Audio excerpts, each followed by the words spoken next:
Wait, if you're planning to travel to the US or waiting for your green card, stop everything and listen to this right now.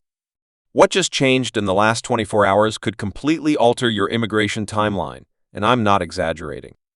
The December 25 announcement has left thousands of applicants scrambling, and if you don't know about these updates, you could be making critical mistakes with your application.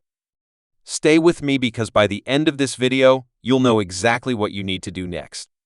What's happening, everyone? Welcome back to the channel. If you're new here, I break down complex immigration news into clear, actionable information that actually helps you make decisions. Today, we're covering something massive. The U.S. immigration system just dropped several significant updates that affect green card applicants, visa holders, and anyone planning to travel to the United States. I've spent the last several hours going through the official announcements, and I'm going to walk you through everything you need to know in plain English. Let me start with the green card updates, because this is what most of you have been asking about. The processing times have shifted dramatically for certain categories. If you filed your I-485 adjustment of status application in the employment-based category, particularly EB2 and EB3, you need to pay attention. Several service centers have updated their processing timelines, and we're seeing both good news and frustrating news depending on your category and where your application is being processed. The Nebraska Service Center has shown improvement in processing EB2 applications, with some cases now moving faster than anticipated. However, and this is important, the Texas Service Center is experiencing delays that are pushing timelines out by an additional 3 to 5 months for certain filers. For family-based green card applications, there's been a significant development in the I-130 petition processing. USCIS has announced that they're implementing a new prioritization system that will affect how quickly your petition moves through the queue. This doesn't mean everyone will see delays, but it does mean that the order in which applications are processed is changing. If you're a U.S. citizen petitioning for your spouse, you're generally going to see faster processing compared to those petitioning for siblings or married children. The gap between these categories is widening, and that's something you need to factor into your planning. Now let's talk about visa updates because this affects everyone from tourists to students to temporary workers. The State Department has revised several policies regarding visa interview wait times and documentation requirements. If you're applying for a B1, B2 tourist visa, certain embassies and consulates have extended their wait times for interview appointments. We're talking about increases of anywhere from 2 weeks to 2 months, depending on the location. High-demand posts like those in India, Mexico, and several South American countries are seeing the most significant increases. But here's what you need to know. There are strategies to work around this. Some consulates have less wait time than others, and if you're willing to travel to a different city or even a different country for your interview, you might be able to get an appointment much sooner. For H-1B visa holders, there's been an important clarification regarding the stamping process.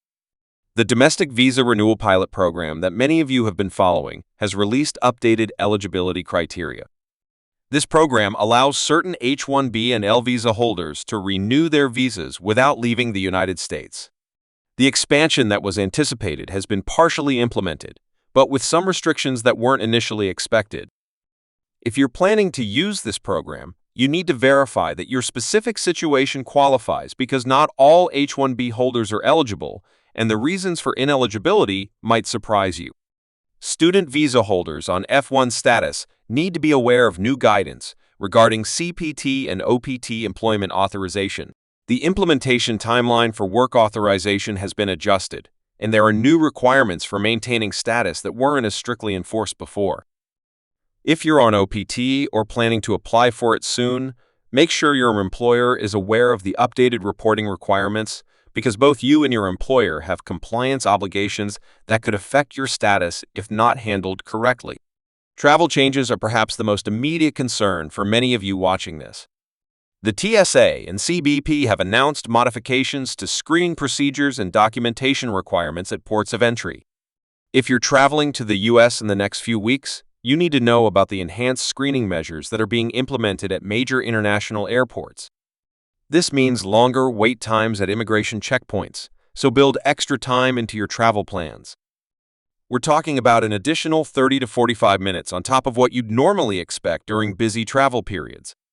For green card holders traveling internationally, there's been a critical update regarding re-entry permits and the documentation you need when returning to the United States. CBP has issued new guidance about what constitutes abandonment of permanent residence, and they're being more stringent about questioning returning residents who have been outside the U.S. for extended periods. If you've been outside the country for more than 6 months, be prepared for additional questions and make sure you have documentation showing your ties to the United States.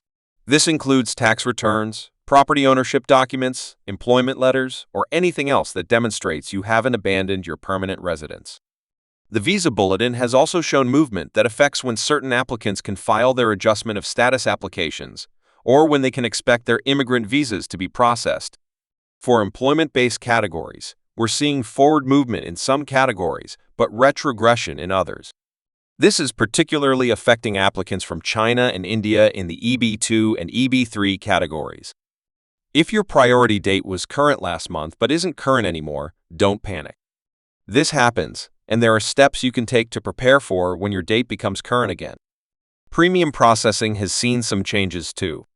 USCIS has expanded premium processing to additional form types, but they've also increased the fees for this service. The cost-benefit analysis of using premium processing has shifted, and you need to carefully consider whether the expedited processing is worth the investment for your specific situation. In some cases, absolutely yes. In other cases, the standard processing time might be acceptable, and you could save yourself a significant amount of money. There's also been an important development regarding public charge determinations and how they affect green card applications. The criteria being used to evaluate whether an applicant is likely to become a public charge have been further clarified, and there are specific financial thresholds and documentation requirements that you need to meet.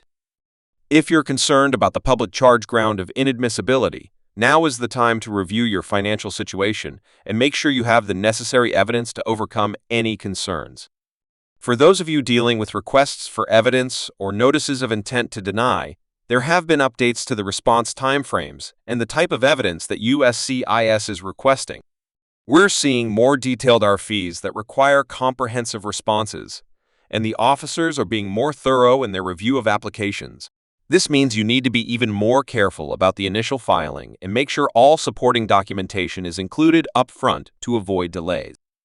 The employment authorization document renewal process has also been streamlined in certain categories, but has become more complex in others.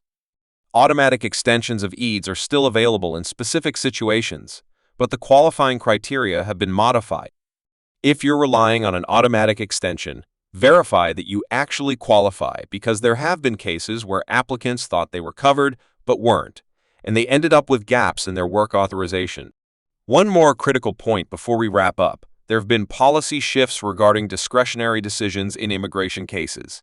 What this means is that immigration officers have updated guidance on how to exercise their discretion in borderline cases. This affects everything from visa denials to waiver approvals to removal proceedings. Understanding how discretion is being applied in current cases can help you present your application in the strongest possible light. All of these changes came together in the December 25 announcement, and the timing is significant because we're heading into a new year when many immigration policies and procedures typically see adjustments. What you're seeing right now is likely just the beginning of more changes to come in early 2025. So there you have it, a complete breakdown of the December 25 immigration updates affecting green cards, visas, and travel to the United States. These changes are real, they're happening now, and they will directly impact your immigration journey if you're in the process or planning to start the process soon. My biggest advice is don't wait to take action. If any of these updates affect your situation, start preparing your response now. Review your application if it's pending, gather additional documentation if needed, and if you're planning to file soon, factor these changes into your timeline and strategy. Immigration is complicated enough without being caught off guard by policy changes you didn't know about. If this video helped you understand what's happening, hit that like button and subscribe so you don't miss future updates, because immigration policy keeps evolving, and I'll be here to break it down for you. Drop a comment below telling me which of these changes affects you most, and if you have questions, ask them in the comments and I'll do my best to point you in the right direction. Remember, knowledge is power in immigration, and staying informed is half the battle. Thanks for watching, take care of yourselves, and I'll see you in the next video where we'll dive even deeper into how to navigate these changes successfully. Until then, stay informed and stay prepared.